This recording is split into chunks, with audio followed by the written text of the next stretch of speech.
France is under the reign of the militaristic King Louis XIV, who is bankrupting the country with his unpopular wars. When starving peasants in Paris start rioting for food, he responds by ordering his chief advisor Pierre to send them rotten food, although he later orders Pierre executed for this and all rioters killed. Meanwhile, the king continues to wallow in hedonistic luxury and seduce a parade of women. The legendary Three Musketeers have retired from their posts. Aramis is now a priest of the Jesuits. Porthos is a frequent visitor to Parisian brothels. Athos has a son named Raoul who has just returned from the war and signifies his application to join the Musketeers, like his father who once served with pride and honor. Meanwhile, Athos gives Raoul his wife's ring, saying that the only lady worthy to wear it is the one that Raoul loves. The lucky girl he loves is Christine Belfort, whom he intends to propose for marriage. At a festival, the two lovers are greeted by an older D'Artagnan, who is still in the service of the king as captain of the Musketeers, striving to retain the esprit de corps of the old days. D'Artagnan wishes Raoul and Christine luck, but just before Raoul can propose, the king's eyes fall on Christine. He arranges for Raoul to be returned to combat, where he is killed by the Dutch cannons while leading ground troops in an attack en masse. The news of his son's death reaches Athos, who, in a fit of rage, proceeds to the king's palace to seek vengeance. He injures two musketeers before D'Artagnan overpowers him on the palace grounds.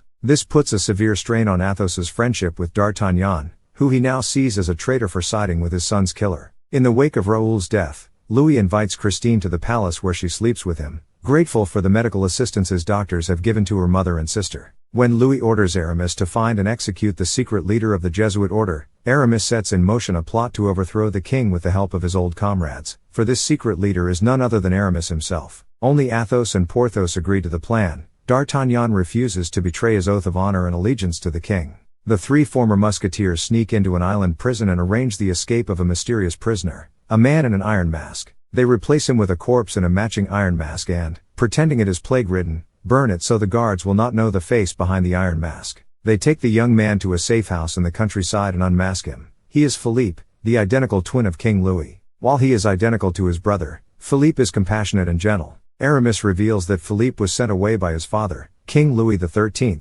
to save France from dynastic warfare. Later, when Louis discovered Philippe's existence, he was too superstitious to have his own brother murdered, so instead, he devised a way to keep him hidden: the Iron Mask. Aramis, at times still serving as a musketeer and clad in black uniform, the only thing Philippe remembers, was the one who took him away to prison, an act which has haunted him ever since. Meanwhile, King Louis succeeds in seducing Christine completely, claiming that he ordered Raoul to be placed far from the battlefront. Christine receives a letter from Raoul, predicting his death and saying that he forgives her for becoming the king's mistress. Whilst in bed with Louis, Christine admits that she still loves Raoul and that she is not in love with him. Enraged, Louis forsakes Christine. Athos, Porthos, and Aramis teach Philippe how to act like royalty, so he may replace Louis as king. Together they abduct Louis during a fancy dancing ball. Before his absence is revealed, Philippe takes his place. However, Philippe's good nature gives him away when he helps one of the dancing ladies up from the floor after she falls over and spares Christine's life when she storms in and openly accuses him of murdering Raoul, promising to make amends for wronging her.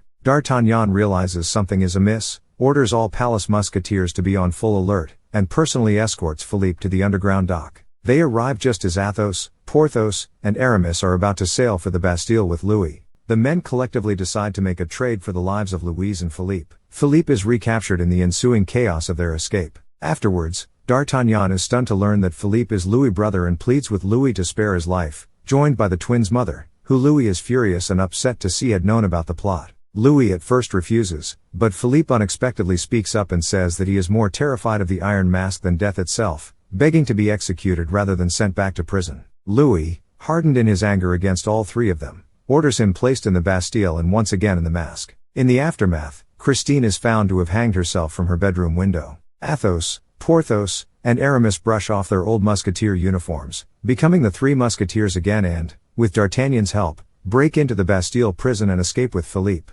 Louis, however, has prepared an ambush. Fortunately, the narrowness of the corridor and the guards' respect for D'Artagnan, their captain, prevents them from overwhelming the four musketeers with their numbers, although the five men eventually end up trapped against a barred door at the end of the corridor with no way out. Determined to save his friends, Philippe offers to give himself up in exchange for their lives. D'Artagnan refuses, revealing to everyone's astonishment that he is actually the twins' father, having had an affair with Queen Anne, and that it was out of fatherly devotion that he served Louis. D'Artagnan adds that he feels the pride as a father for the first time upon learning that Philippe is also his son. The four musketeers and Philippe make a final charge at Louis' front line. Their magnificent valor stuns the soldiers into immobility, angering Louis and forcing him to repeatedly shout orders to fire. He lays his hands on one of the soldiers' muskets and it goes off, setting off the rest, with many of the men shutting their eyes or looking away out of reluctance. The smoke clears to reveal the 5 men still standing. All the shots, barring a few flesh wounds, missed. An enraged Louis lunges toward Philippe and tries to stab him. D'Artagnan jumps between them and is fatally wounded when Louis stabs him in the back. Philippe knocks Louis down and begins to strangle him, but D'Artagnan, with his dying breaths, reminds Philippe that Louis is his brother. Philippe's mask is removed so that D'Artagnan can see his face one last time. Saying the musketeer call, D'Artagnan dies as Philippe comments that D'Artagnan was the one wearing the mask all along. Closing his eyes, Philippe embraces his father one time only as he starts to mourn over his death. D'Artagnan's right-hand man, Lieutenant André, is furious at Louis for killing D'Artagnan and upon finding out Philippe was brother to Louis and of royal blood, orders his men to close the door and swears them to secrecy. By the time another battalion breaks in, the 3 musketeers and Lieutenant André have made Louis and Philippe swap clothes and locked Louis in the Iron Mask. Philippe introduces Athos, Porthos, and Aramis as his royal council and truest friends. Posing as the king, Philippe orders the guards to take Louis and lock him away. The musketeers give their respect and kneel before Philippe, honoring him as their true king. Philippe, Athos, Porthos, Aramis, and Queen Anne attend D'Artagnan's funeral, in which the 3 musketeers are finally redeemed. After the funeral, Philippe asks Athos to love him like a son and Athos accepts, kissing Philippe's hand. Afterwards, the 3 musketeers walk away through the long line of proud saluting musketeers under the helm of Lieutenant André as new captain, while the elite group chants their battle cry, "One for all for one."